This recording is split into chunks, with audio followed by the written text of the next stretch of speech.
अगर उनके खिलाफ कोई भी केस होता है तो अपनी तरफ से वकील देती है।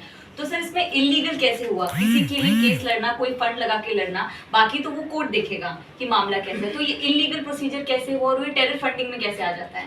सुनिए ना, ये देखो, ये टेरर रोक है। इसमें अभी इन्होंने केसेस सब आपको बताई जो मुझे उधर जिधर जिधर भी वो जो गुनाह है साबित हुआ है, वो गुनाह तो आतंकवादी और दहशतवाद का ही था ना। तो साबित हो गया तो देश के खिलाफ ही किया ना उन्होंने।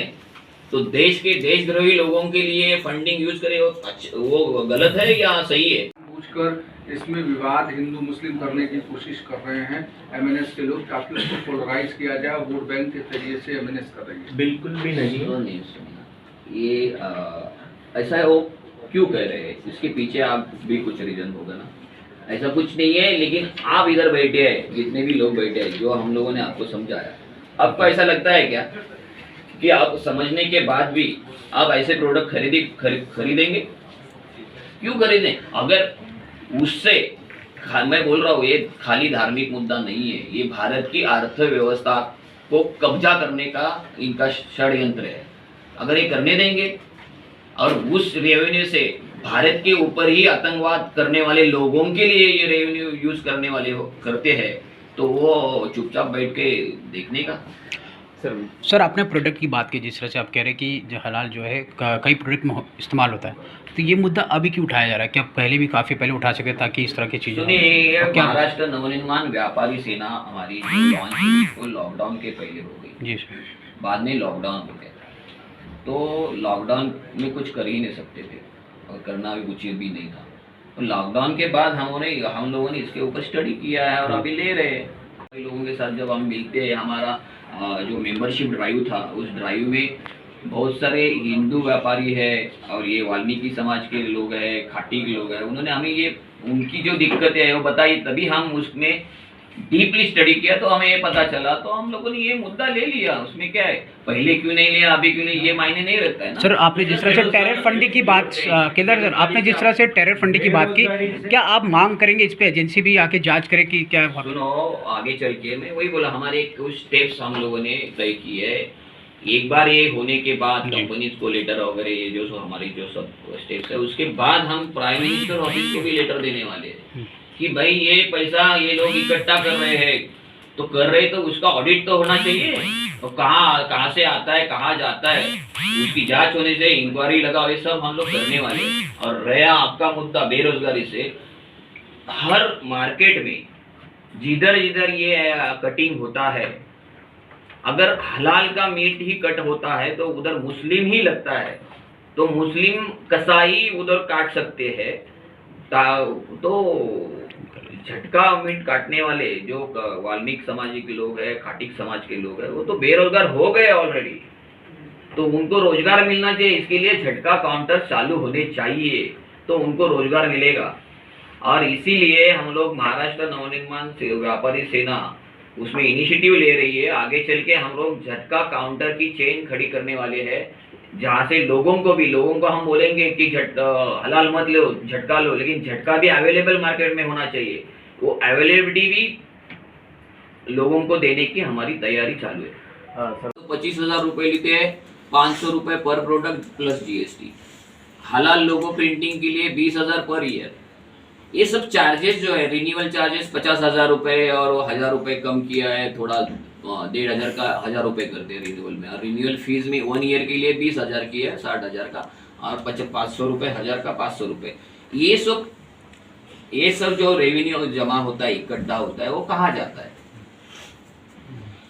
जब तक वो एक्सपोर्ट के लिए था तब तक ठीक है, लेकिन डोमेस्टिक मार्केट से ये सर्टिफिकेशन जो फीस कलेक्ट करते हैं और उसका जो रेवेन्यू आता है, वो सब ये इस्लामिक संगठना के पास जाता है। और ये इस्लामिक संगठना दिखाने के लिए ऐसे कहती है कि हम लोग एजुकेशन एंड ये गरीबों के लिए ये अलग अलग स्कीम है, वो उसके लिए हम उसका यूज करते हैं।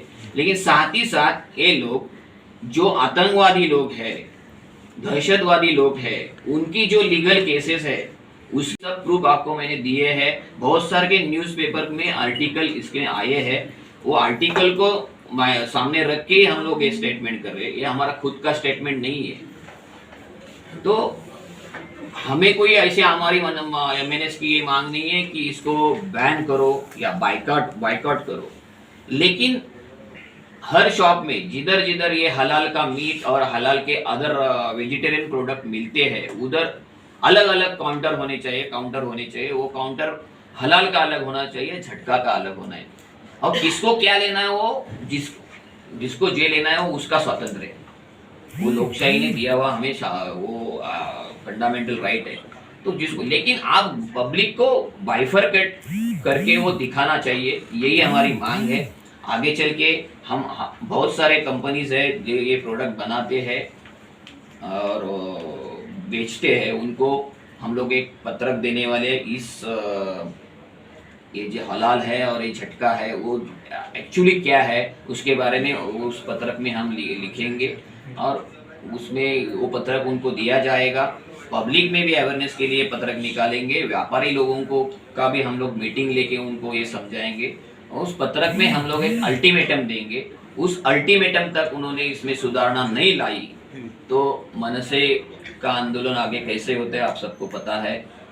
उस तरह से आगे की हमारी स्ट्रैटेजी है। ये 1-2 दिन में होने वाला सब्जेक्ट नहीं है, बहुत पुराना सब्जेक्ट है, उसको जड़ से उखाड़ने के लिए थोड़ा टाइम लगेगा, वो टाइम भी हम देंगे और उस वैसे हम करेंगे। बहुत सारे यूरोपियन कंट्रीज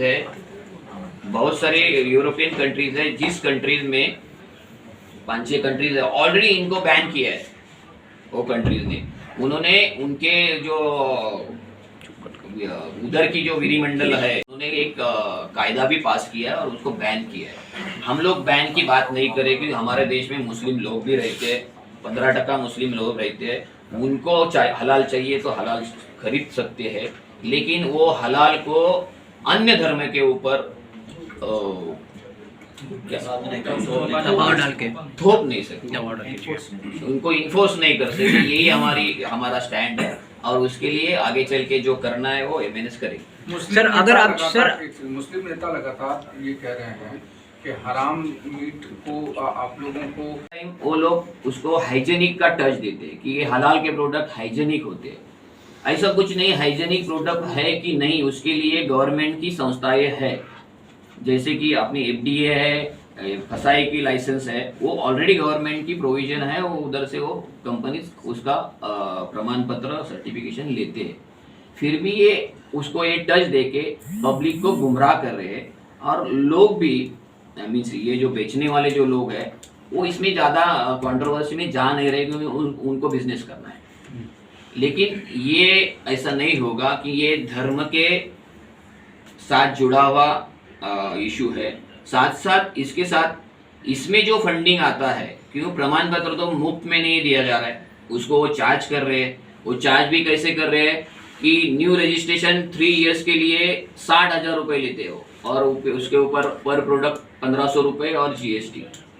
अगर वो न्यू रजिस्टर हलाल सर्टिफिकेशन लगता है तो हलाल सर्टिफिकेशन जिस प्रोडक्ट को मिलता है वही वो एक्सपोर्ट हो सकता है।